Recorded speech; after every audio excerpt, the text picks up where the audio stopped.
podcast suara kita. Nah, yang dimana podcast kita ini membahas tentang isu-isu dengan sudut pandang dari berbagai pihak. Nah, kali ini kita akan membahas sesuatu yang sering jadi masalah dan juga jadi penentu kenyamanan hidup kita yang di kota, yaitu masalah drainase. Nah, setiap musim hujan, kota-kota kita menghadapi masalah seperti banjir. Tapi bukan hanya hujan yang salah, tapi yang kerapnya adalah kita sendiri, yang dimana itu tidak luput dari perhatian kita semua. Nah, apa kabar sih drainase yang ada di kota-kota kita, khususnya ada di Kota Pangkal Pinang? Nah, apa yang salah dan siapa yang bertanggung jawab? Yuk kita bahas bareng-bareng bersama tamu-tamu hebat kita pada hari ini. Oke guys, kita sambut dulu nih salah satu tamu kita, yaitu ahli perencanaan wilayah kota dari Universitas Bangka Belitung, yaitu Mbak Monika. Mbak Monika, silakan dulu. Mbak Monika. Terima kasih. Baik juga. Nah, Mbak Monika, sebenarnya itu drainase itu apa sih, Bu? Dan kenapa sih drainase itu selalu menjadi masalah klasik di kota-kota kita, khususnya itu di Kota Pangkal Pinang? Drainase, kalau bicara tentang drainase itu adalah sistem yang mengatur aliran permukaan air, kan? Nah, fungsinya itu adalah untuk mengalirkan air hujan yang agar itu tidak tergenang, mencegah banjir dan menjaga infrastruktur kota itu agar tetap aman. Nah, kalau kita juga tuh harus tahu kalau drainase itu bukan hanya tentang sekadar selokan atau got saja. Nah, drainase itu bagian dari perencanaan kota yang kompleks juga. Kalau masalah drainase itu bukan cuma soal saluran air, tapi tentang bagaimana kota kita ini merancang dan tumbuh. Karena kan banyak juga ya kota yang berkembang lebih cepat dari infrastruktur dasarnya, kayak buang resapannya itu makin sempit, tata guna lahan yang tak terkontrol, dan sistem drainasenya juga tidak di-upgrade secara berkala, seperti itu.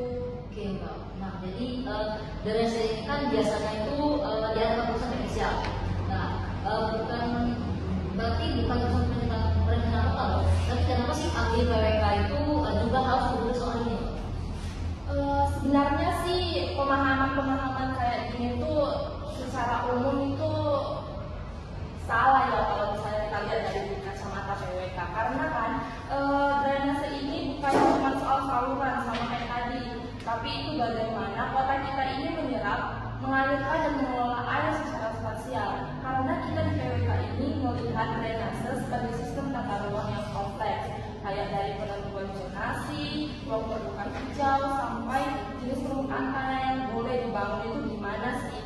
Jadi kalau kita perencanaan kota bikin keputusan yang salah, itu dampaknya akan besar, kayak seperti banjir itu bisa loh jadi dampaknya. Nah, kayak misalnya kita dikasih izin untuk pembangunan pagar di daerah resapan air, di mana itu tanpa ada sistem kompensasi airnya. Nah, kalau misalnya hujan turun yang seharusnya meresap langsung ke daerah limpasan permukaan, itu lama-lama jadi salurannya itu nggak kuat, akan menyebabkan banjir. Saya juga ada ketemu beberapa kesalahan yang sering ditemui di perencanaan drainase di kota-kota seperti kota kita ini, karena kan saya tahu juga kan ada beberapa drainase yang kurang efisien dan efektif. Nah, yang pertama itu drainasenya itu sering dirancang terpisah dari rencana tata ruang. Jadi saluran air itu dibangun nggak tahu kemana aliran alami airnya itu akan kemana. Lalu yang kedua itu kota kita ini nggak punya peta drainase yang komprehensif. Jadi data elevasi dan kapasitas salurannya pun nggak akan tersedia. Lalu yang ketiganya itu tempat aliran airnya itu langsung dialirkan ke sungai. Kita tuh terlalu fokus untuk ngalirin air secepat mungkin ke sungai. Padahal kan lebih baik kita tahan di daerah-daerah resapan lewat infrastruktur hijau, kayak contohnya ada pendekatan yang lebih modern untuk mengelola limpasan air hujan. Biasanya itu namanya LID atau Low Impact Development. Nah, kalau LID ini menekankan upaya konservasi dan pembangunan fitur alami untuk melindungi kualitas air. Nah, ini tuh prinsipnya air hujan itu dikelola dikelola di tempat jatuhnya, bukan langsung dibuang kayak dikelola di tempat favorit karena kan pendekatan ini juga udah banyak ya dipakai di negara-negara maju seperti Jepang, Korea, bahkan di Indonesia juga. Nah, terima kasih banyak Mbak Monica atas perbincangan kita tadi itu. Sangat banget sih materinya itu. Nah, buat sobat suara kota yang ingin tahu lebih banyak, ikuti terus bincang-bincang kami. Nah, jika saluran air, jaga masa depan kota kita sih lebih tepatnya. Sampai jumpa di bincang lebih. Sampai jumpa di bincang berikutnya. Halo teman-teman sobat kota. Nah, selamat datang kembali di Suara Kota, di mana tempatnya ngobrol soal perihal kota, ruang dan hidup bersama. Nah, tadi kita sudah berbincang dengan Mbak Monica selaku ahli PWK dari Universitas Bangka Belitung mengenai drainase kota. Nah, kali ini kita juga kedatangan tamu yang tak kalah menarik juga nih, dan dari Dinas Pekerjaan Umum Kota Bangka Pinang. Nah, kepada Ibu Kesha, silakan duduk. Nah, kepada Ibu Kesha, silakan duduk. Selamat datang Kak. Selamat datang Kak. Nah, terima kasih sudah datang di kegiatan ini Pak. Nah, sebagai pihak pemerintah nih, bisa dijelaskan nggak apa aja sih peran dinas PU itu dalam hal pengelolaan drainase kota? Sebelumnya saya mengucapkan terima kasih terlebih dahulu karena sudah mengundang saya ke podcast ini. Dan tentu Dinas PU itu khususnya bidang drainase itu bertanggung jawab atas perencanaan, pembangunan, pemeliharaan dan juga pengawasan sistem saluran air di tingkat kota. Nah, kami itu mengelola saluran primer dan sekunder serta memastikan sistem terhubung dengan kawasan perumahan, industri, dan ruang publik. Terus ada nggak sih tantangan atau apa sih tantangan utama tuh yang dihadapi dalam pemerintah itu dalam mengelola drainase kota ini? Kalau tantangan sih banyak banget ya yang pasti. Salah satu yang terbesar itu adalah perubahan tata ruang yang sangat cepat. Sementara jaringan saluran air kan baru mencukupi gitu. Nah, selain itu sampah mengatasi juga sering menjaga saluran dan itu di luar kendali teknis kami. Drainase itu kan teknis ya, tapi dampaknya sosial. Nah, misalnya harus sudah normalisasi saluran, tapi kalau ada terbuang sampah juga, biar banjir juga bisa terjadi lagi.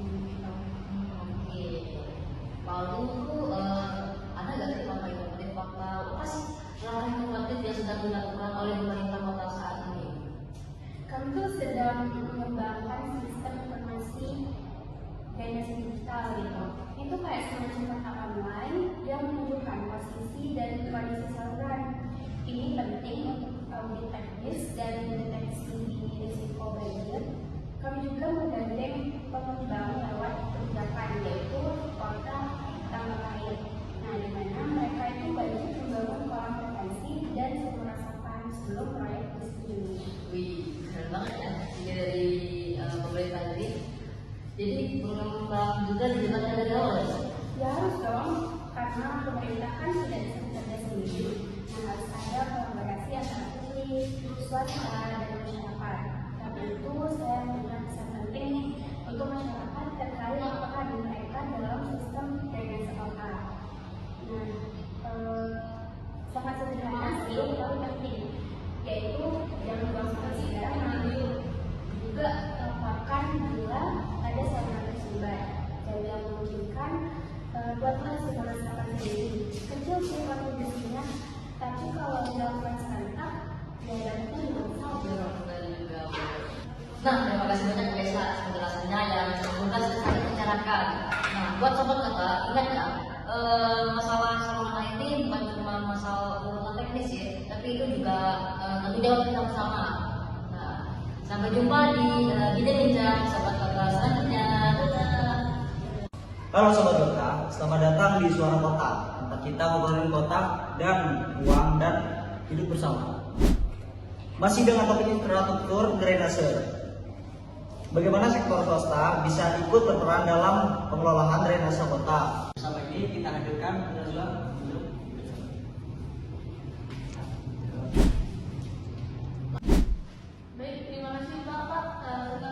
bisa berbagi pengalaman nih dari dunia usaha.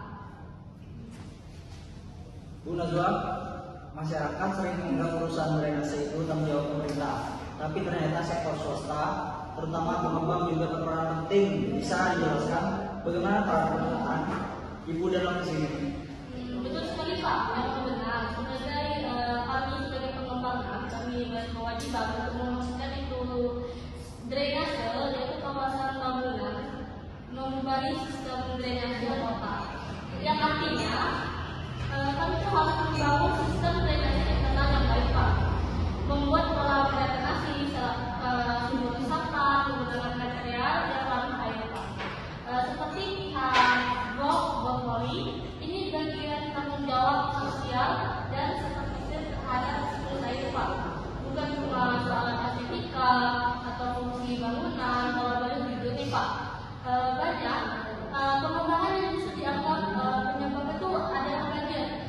Itu sebenarnya Pak bukan hanya penyebabnya banjir saja, bisa juga dengan drainasenya juga Pak, yang dianggap sebagai aliran silaan. Tapi sekarang regulasi makin ketat Pak, konsumen makin cerdas.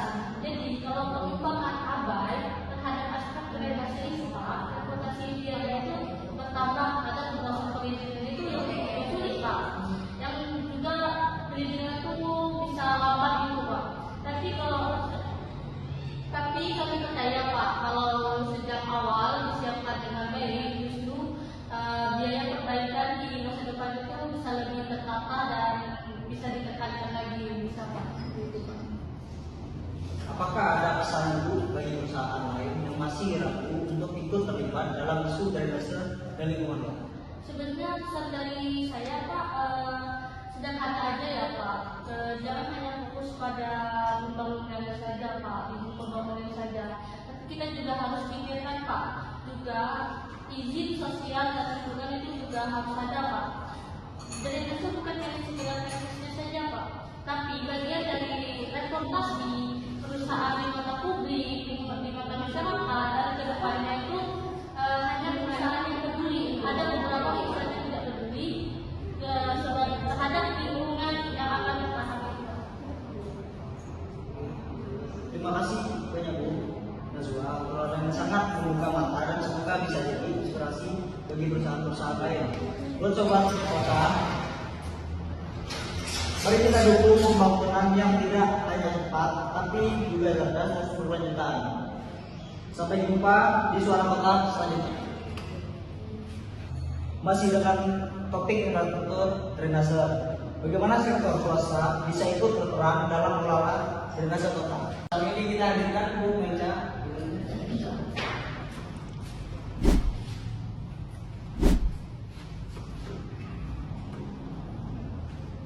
Baik, terima kasih, senang bisa ngobrol di Suara Kota.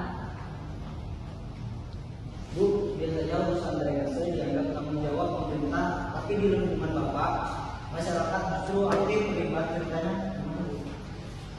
Betul Mas, jadi awalnya waktu itu pikir bahwa ini tuh urusan dinas atau pemerintah terkait.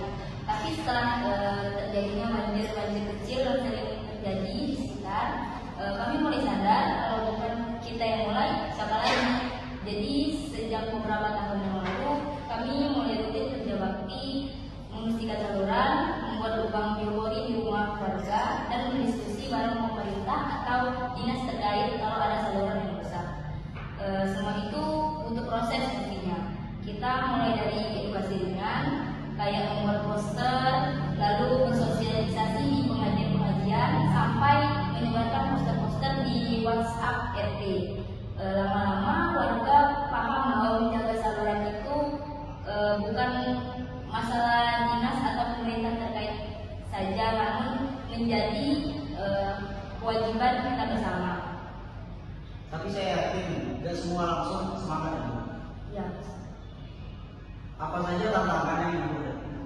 Jadi tantangan yang paling umum dihadapi itu ada rasa cuek dan malas ya Mas.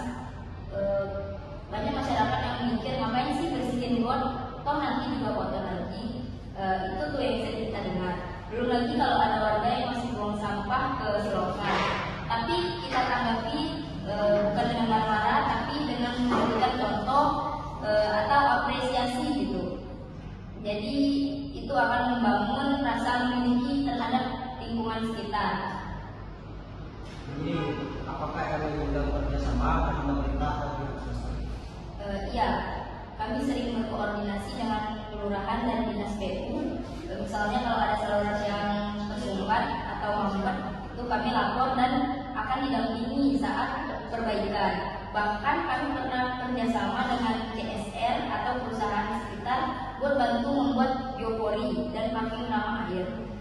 Sebenarnya masyarakat bisa jadi mitra aktif dalam pembangunan, bukan cuma menerima hasil. Kalau masyarakat aktif, pemerintah juga pastinya akan lebih semangat dalam ikut membantu dan turun tangan. Terima kasih banyak Bu Melza sudah berbagi cerita dan inspirasi. Semoga makin banyak RW dan masyarakat lain yang bergerak. Sampai ketemu lagi di bincang-bincang suara kota berikutnya. Tempat kita berbincang tentang